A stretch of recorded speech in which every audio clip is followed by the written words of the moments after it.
તત્કાલીન મુખ્યમંત્રી શ્રી તથા હાલના વડાપ્રધાન શ્રી નરેન્દ્રભાઈ મોદીએ 7 ઓક્ટોબર 2001ના ગુજરાતમાં સત્તાનું સુકાન સંભાળ્યું હતું.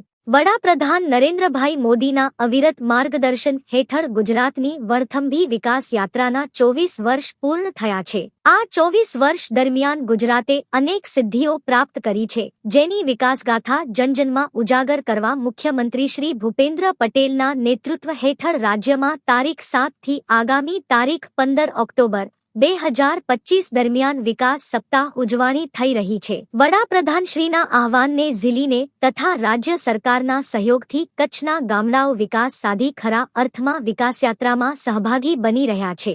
આવા જ વડાપ્રધાનશ્રીના સ્વચ્છ ભારત મિશનના ધ્યેયને કચ્છના ભુજ તાલુકાના એક ગામે સાર્થક કરી બતાવ્યું છે. કચ્છમાં આવેલું કુનરિયા સમગ્ર કચ્છમાં સ્વચ્છતાની મિસાલ બની સ્વચ્છ મોડેલ ગામ તરીકે ઉભર્યું છે.